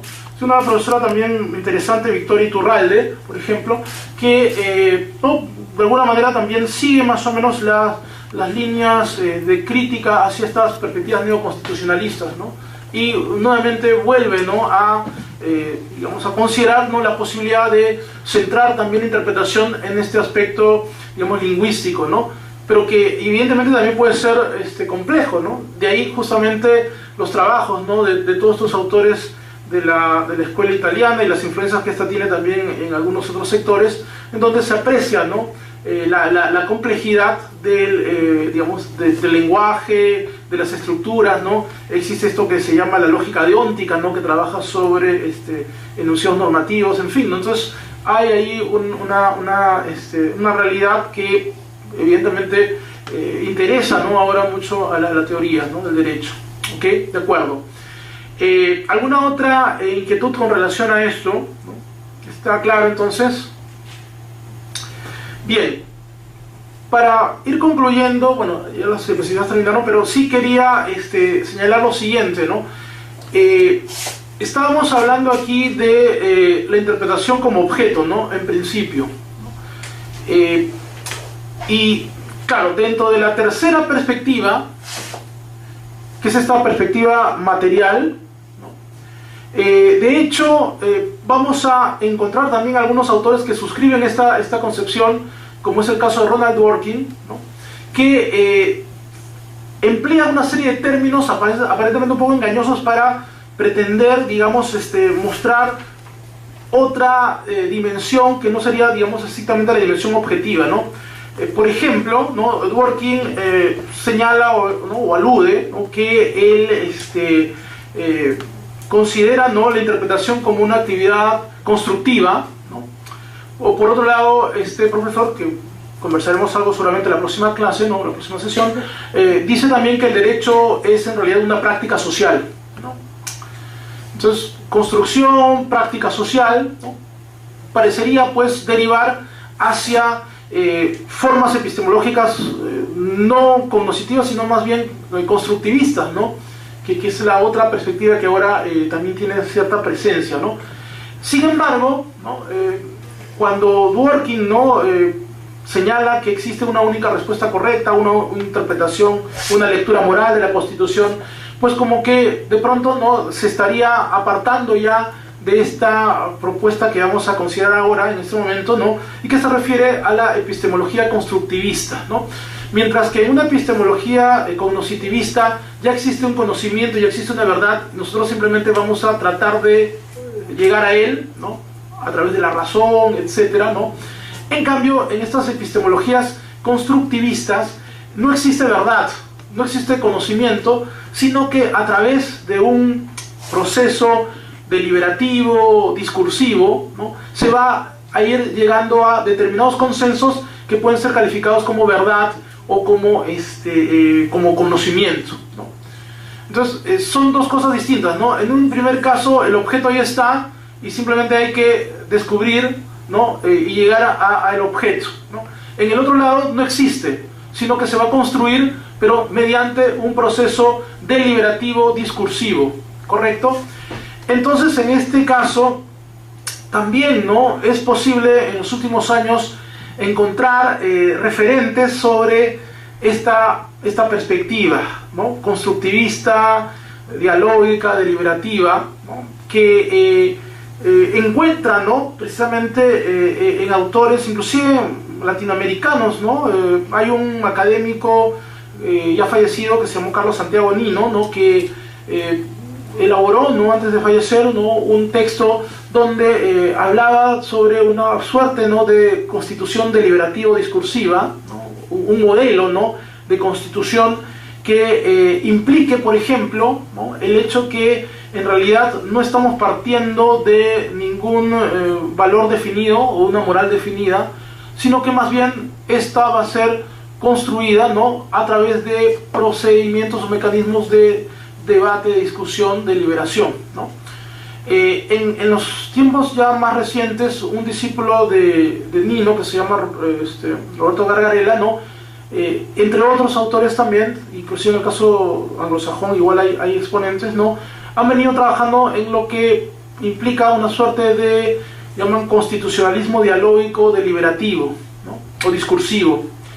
Este constitucionalismo dialógico discursivo precisamente, ¿no?, entiende que hablar de verdad o hablar de conocimiento requiere previamente, ¿no?, de una de un procedimiento como el que estaba indicando, ¿no?, en donde digamos, se amplía mucho, ¿no?, el campo de la democracia, ¿no?, y de específicamente lo que llaman democracia deliberativa.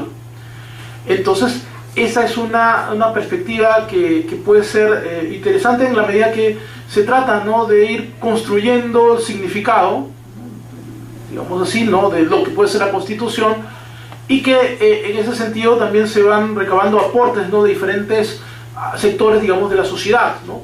Claro, evidentemente esta es una propuesta que igual puede, ¿no?, hacer objeciones hacia ciertas prácticas más o menos conocidas, por ejemplo, dentro de los modelos axiológicos de constitución, ¿no?, como es el tema del control de constitucionalidad, ¿no?, y que está encargado, ¿no?, el Tribunal Constitucional, bueno, en nuestro caso cualquier juez en principio, ¿no?, pero que igual, ¿no?, le da, ¿no?, al juez, ¿no?, una función fundamental y esencial, ¿no?, respecto a este asunto de interpretar la Constitución, dejando de lado, pues, a otros actores, por ejemplo, ¿no?, digamos, que podrían también estar insertos en el trabajo de interpretación de la Constitución, ¿no? Así que, en este sentido, podría comentar algo, ¿no?, respecto a la pregunta número 2, ¿no?, que justamente calza dentro de esta propuesta, ¿no?, y se ensarta ahí, ¿no?, se engarza. La Constitución puede ser entendida como un acuerdo definitivo o es más bien algo abierto, ¿no?, y que exhibe en ese sentido un desacuerdo, ¿no?, un desacuerdo entre personas, ¿no?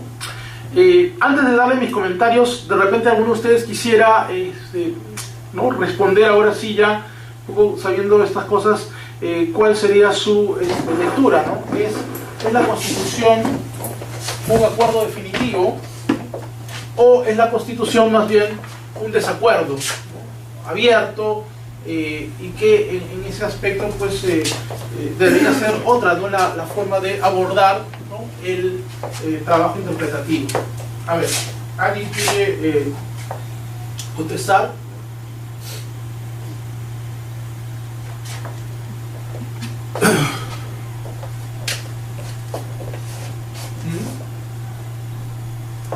Bueno, A ver, ¿qué te parece? Según una posición originalista, la Constitución puede ser entendida como un acuerdo definitivo, pero según una concepción materialista puede entenderse como una norma abierta, ¿no? Inacabada.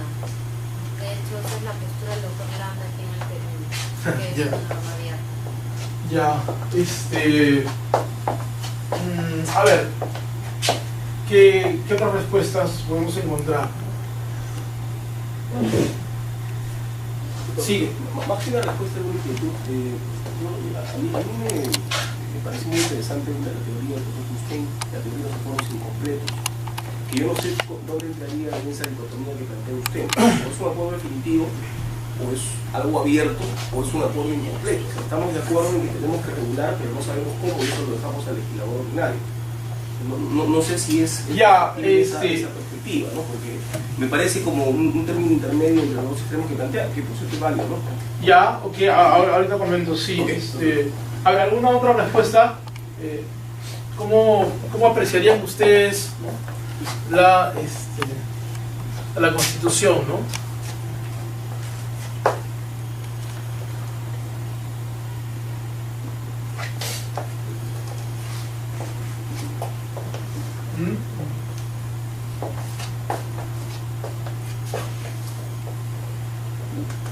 Quizás en el caso del acuerdo definitivo, de hecho no solamente podría pensarse en perspectivas originalistas como verdad, sino de hecho el neoconstitucionalismo también podría encajar en esa misma lógica, ¿no? Particularmente lo que se llama el conservadurismo ideológico de Dworkin, que de alguna forma nos dice, bueno, la Constitución ya tiene, ¿no?, todo definido, ¿no?, y que básicamente, pues, ¿no?, cuando hay un problema, acudimos a la Constitución, ¿no? Cuando digo cuando hay un problema, puede ser, por ejemplo, cuando hay un asunto justamente de indeterminación o de textura abierta, o del enunciado, o cuando alguien dice, bueno, aquí hay un tema de vacío, de laguna, ¿no?, o cuando hay un problema de antinomias, ¿no?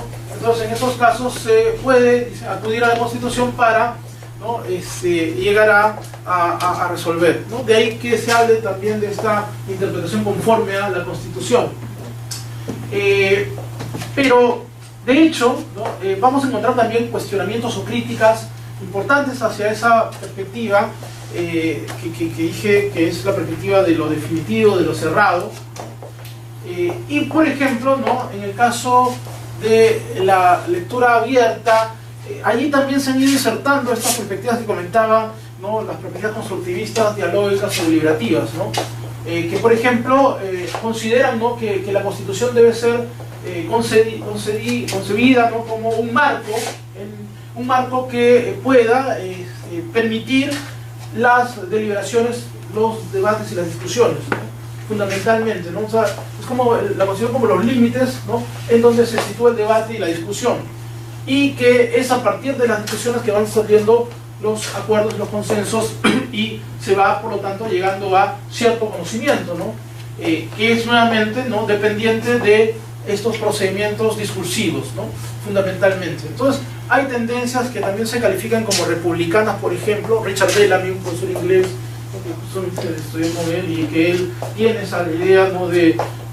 asumir que la Constitución involucra, ¿no?, evidentemente una serie, ¿no?, de ideas que además representan también una pluralidad, ¿no?, de concepciones morales, ¿no?, éticas, religiosas, etc.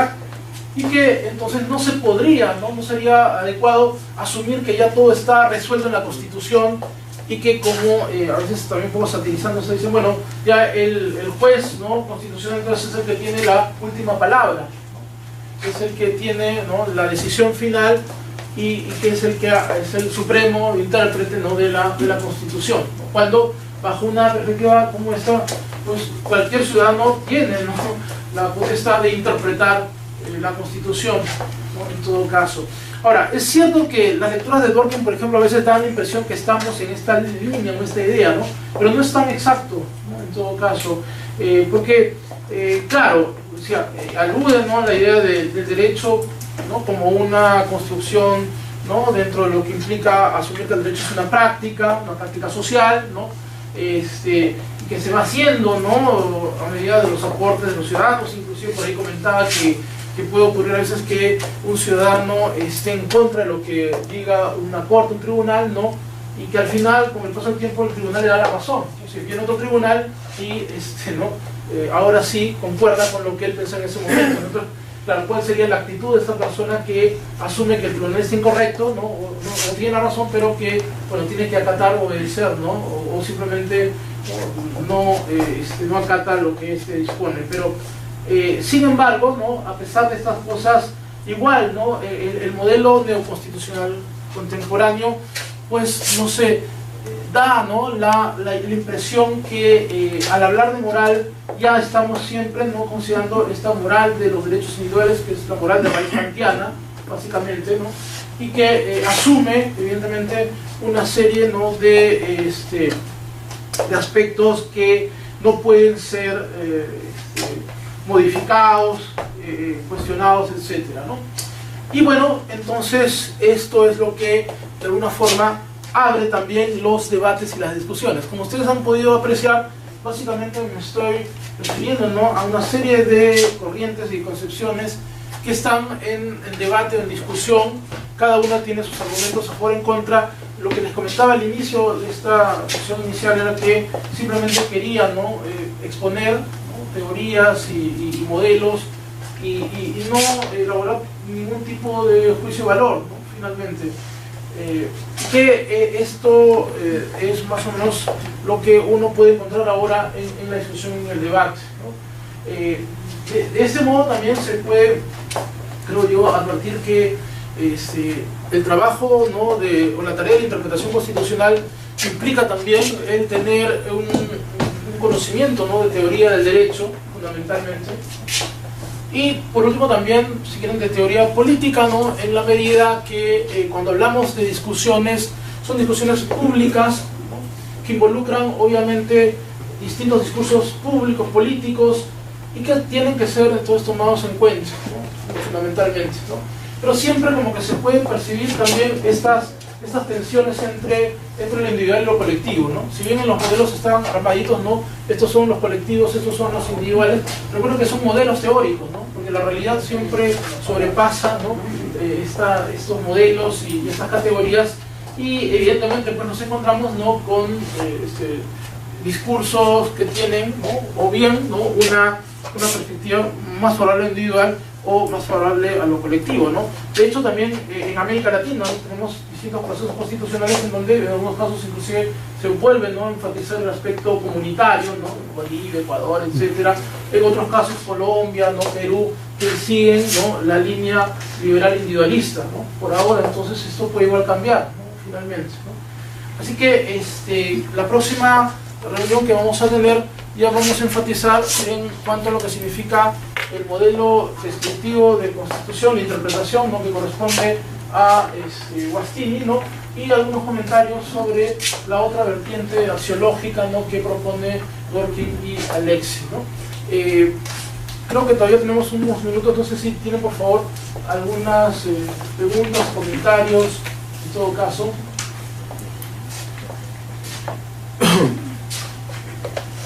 ¿No tiene ninguna duda?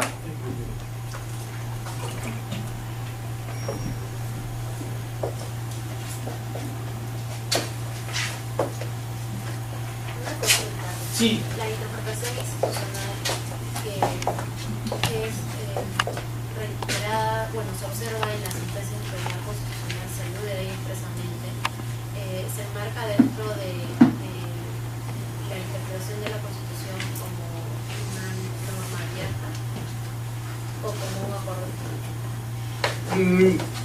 Es que es difícil saberlo, ¿no? Por cuál es la intención del intérprete, ¿no? Porque finalmente también esto es una cosa interna, ¿no? O sea, si tú estás asumiendo esto de esta forma o lo estás asumiendo aquí. Lo que estoy haciendo simplemente es señalar, ¿no? cuáles son las propuestas de la teoría, ¿no? Sí, o sea, lo que se observa, ¿no? Pero ya realmente conocer, ¿no? Esto es problemático, ¿no? Eso es por eso decir, bueno, o bien te centras en el texto, ¿no? y nada más, o intentas conocer la intención, ¿no? o por último, ¿no? como dije, tratas de concretar estos valores que asumes que la Constitución contiene, ¿no? ¿De acuerdo? Sí. Pero la interpretación institucional está en la línea de trabajo como el profesor Conrad Kessel. Entonces, por ejemplo, Conrad Kessel estaría en qué línea de interpretar la Constitución como un acuerdo definitivo o como una norma diaria. Mira, a ver, al inicio les señalé que yo voy a abordar el tema de la teoría constitucional desde la teoría del derecho. Deduzco, ¿no? El caso de IS o el caso de ¿cómo se llama este que le gusta al doctor Landa? Heber, ¿no? O sea, todos ellos en realidad son herederos de esta tradición de posguerra alemana, ¿no? En ese sentido sus posturas son bastante maximalistas, ¿no? Y poco flexibles en cuanto a lo que significa, ¿no? la defensa de los valores liberales, sobre todo, ¿no? Aun cuando, claro, puedan incluir, como el caso de Alexis, ¿no? La posibilidad de ponderación, pero también tú sabes que hay cosas que no se pueden ponderar, ¿no? O sea, la dignidad humana no se pondera, ¿no? Entonces, en ese sentido, yo creo que sí podría haber más bien una perspectiva en el sentido de considerar que esto es más una cosa cerrada, ¿no? De ahí es que vemos que los modelos neoconstitucionales vienen justamente de Alemania, ¿no? De España y bueno, de Italia, en cierto sentido. Y en cambio, esta línea de apertura, de diálogo, es básicamente de raíz anglosajona, Inglaterra, Estados Unidos. Entonces es una perspectiva que viene más o menos ahí con otros matices, ¿no? ¿De acuerdo? Bien, entonces los dejamos aquí, creo que son ya las 11. Bien, entonces vamos a proceder el día viernes, ¿no? Viernes a las 9. Ok, de acuerdo. Buenos días, entonces.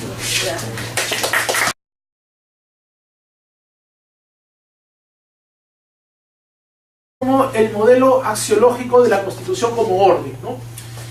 Vamos a ver aquí en estos modelos que en principio, ¿no?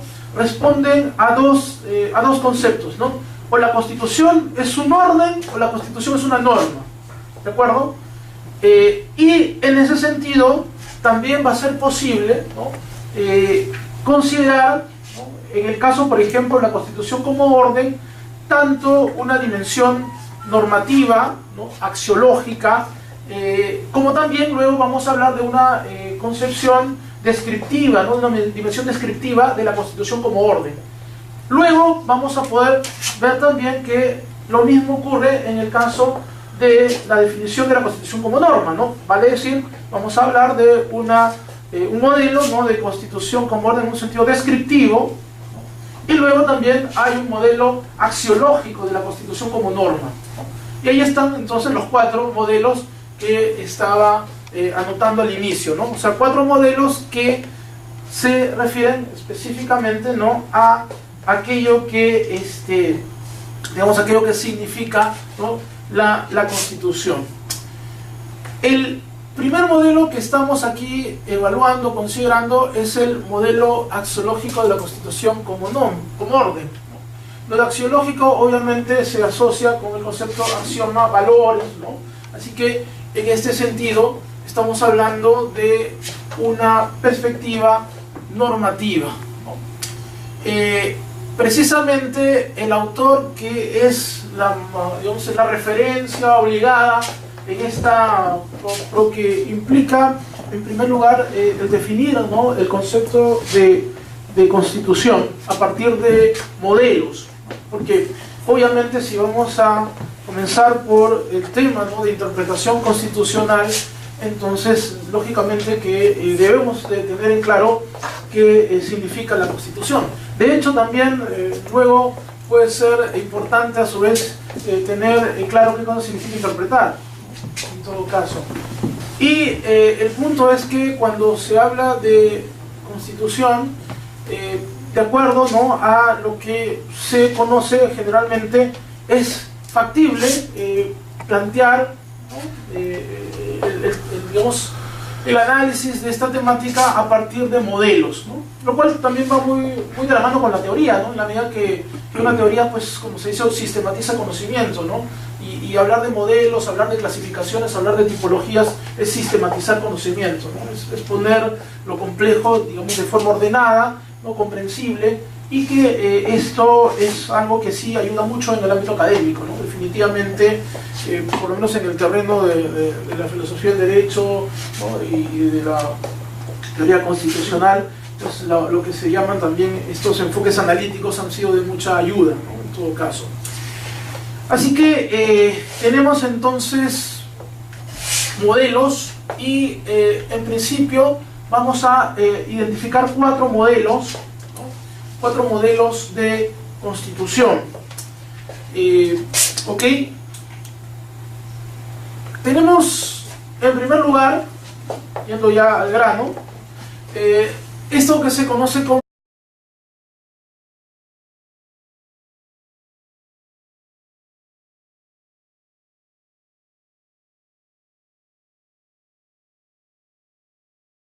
buenos días con todos, gracias por la invitación. Bueno, en primer lugar quisiera comentarles que voy a tratar de desarrollar este tema en principio desde la teoría del derecho, ¿no? Si bien enseño la maestría constitucional de la Católica, dirijo la maestría constitucional en San Martín, pero en realidad mi origen está en la teoría y en la filosofía del derecho y la filosofía política. En ese sentido, entonces, vamos a poder justamente trabajar sobre algunas importantes concepciones de lo que es la Constitución, y a su vez también, como voy a hacer esto desde la teoría, decía, entonces eminentemente mi aporte va a ser descriptivo, ¿no? Porque de acuerdo a lo que estila, digamos, la teoría en su origen, pues esta está abocada al análisis, ¿no? A la descripción, a la evaluación o explicación de hechos, y no tiene otra pretensión adicional en todo caso, ¿no? Sin embargo, cuando avancemos con el desarrollo de esta presentación, pues vamos a encontrar algunas teorías, ¿no? de la interpretación constitucional que tienen por nombre teorías, pero que de pronto no pueden aparecer más bien como propuestas de carácter normativo, prescriptivo, ¿no? Que inclusive pueden ser calificadas como ideología o doctrina, ¿no? Dentro de lo que es, digamos, la lógica de la teoría, ¿no? Entonces, en ese sentido, vamos a tener esta mañana, ¿no? una primera aproximación a la temática, ¿no? Yo diría desde dos perspectivas, ¿no? Desde una perspectiva, podríamos decir, ontológica, de lo que implica, ¿no? el describir modelos, ¿no? de lo que es, ¿no? la Constitución, o lo que de pronto, ¿no? ha sido hace algunos años, y luego vamos a pasar a una dimensión epistemológica, ¿no? de conocimiento, porque finalmente hablar de interpretación implica también, ¿no? conocer qué cosa puede ser, digamos, materia de interpretación específicamente, ¿no? Y a su vez también, ¿no? cómo es que se puede ir desarrollando, llevando a cabo ese conocimiento, ¿no? en todo caso. Luego, en la sesión que vamos a tener, digamos, el viernes, ¿no? ya podríamos más bien entrar a evaluar perspectivas mucho más específicas, ¿no? Tanto aquellas que desarrollan una teoría de interpretación en sentido estricto, llamémoslo así, ¿no? Como puede ser el caso, por ejemplo, de la escuela realista genovesa, ¿no? Particularmente a través de un autor que es Riccardo Guastini, ¿no? Es un referente absoluto, ¿no? Cuando se trata de desarrollar el tema de interpretación, ¿no? Interpretación general, interpretación del derecho, la Constitución. Y luego vamos a abordar algo que de repente está un poco más en boga, ¿no? Que se refiere a estas concepciones normativas, ¿no? de la Constitución, ¿no? lo que llaman, vamos a ver después, un modelo axiológico de Constitución, y donde se destacan, ¿no? algunos autores en particular, como es el caso del profesor ya fallecido Ronald Dworkin, ¿no? de los Estados Unidos, y el caso del profesor Robert Alexy, que sí está vivo, ¿no? y que es bastante conocido, por lo menos difundido aquí y en Latinoamérica, ¿no? en general, ¿no? De hecho, quizás en otro momento haremos un comentario sobre esta fuerte incidencia que tiene este modelo constitucional en América Latina, pero bueno, esto es una cosa que ya puede de repente escapar, ¿no? a los límites del curso, ¿no? que tenemos, o las sesiones que tenemos en todo caso, ¿no? Porque es un tema también interesante para poder evaluar o discutir, ¿no? De hecho, por la naturaleza de esta presentación, pues se va a incidir un poco en el aspecto expositivo, ¿no? Sin embargo, igual por ahí se van a plantear algunas interrogantes, ¿no? Claro, ciertamente la teoría tiene que estar asociada a una práctica, ¿no? Pero como dije, por lo escaso del tiempo, pues vamos a priorizar el contenido teórico, ¿no? Que además no es tan, o sea, no se presenta así de manera tan usual, porque a veces pues no ocurre que claro, hay personas que están muy metidas en el campo constitucional, pero de repente no tienen tanto vínculo con la filosofía, ¿no? O viceversa, ¿no? Tienen conocimiento de filosofía, pero que no están muy ligados a la constitucional. Entonces vamos a tratar de establecer un nexo, ¿no? entre estos dos ámbitos, ¿no? Yo había preparado algunas diapositivas, ¿no? Que podrían servir un poco para organizar la presentación, ¿no? A ver, creo que voy a parar para mayor comodidad. Vamos a comenzar, decía, ¿no? Trabajando sobre